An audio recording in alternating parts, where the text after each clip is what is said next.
میں نہج البلاغہ سے مولا کا فرمان پڑھنے لگا. مولا کا فرمان ہے خطبے میں پہلا لفظ ہے, کتنا خوبصورت.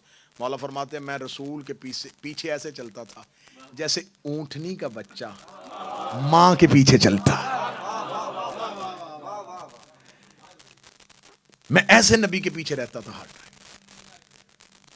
مولا علی کی زندگی رسول کے ساتھ جڑی ہوئی ہے. ہم مطمئن ہیں, ہم دین اس لیے اہل بیت سے لیتے ہیں, ان کے اور نبی کے درمیان فاصلہ نہیں. دوسری بات یہ ہے کہ نبی صرف مسجد میں نبی نہیں ہوتا, گھر میں بھی نبی ہوتا ہے. رسول اللہ کا زندگی کا اگر 2 حصے مسجد میں گزرے ہیں تو 2 حصے گھر میں گزرے ہیں. رسول اللہ گھر میں بھی ہوتے تھے.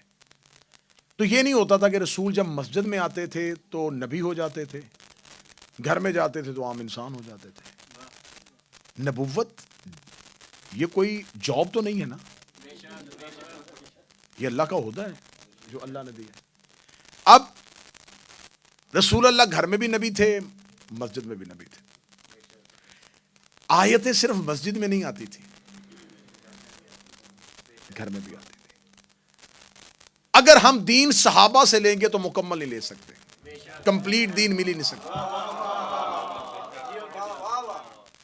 کیونکہ قرآن کی آیت کھڑی ہے اور کہہ رہی ہے کہ اللہ نے صحابہ کو منع کیا تھا نبی کے گھر کے اندر نہیں جانا.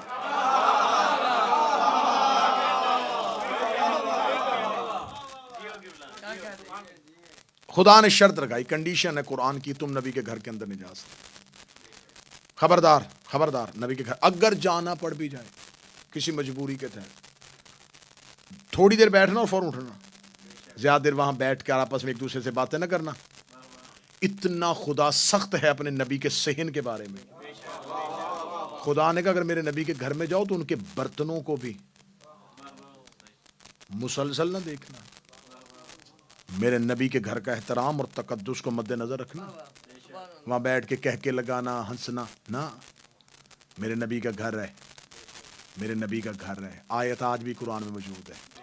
میرے نبی کے گھر جانا تو ٹولیاں بنا کے نہ بیٹھ جانا, کہہ کے نہ لگانا, ٹھٹے مذاق نہ کرنا, فضول بیٹھ کے گفتگو نہ کرنا. جس کام گئے ہو وہ کرنا اور فوراً چلے جانا. امام بارگاہ نبی کا گھر ہے.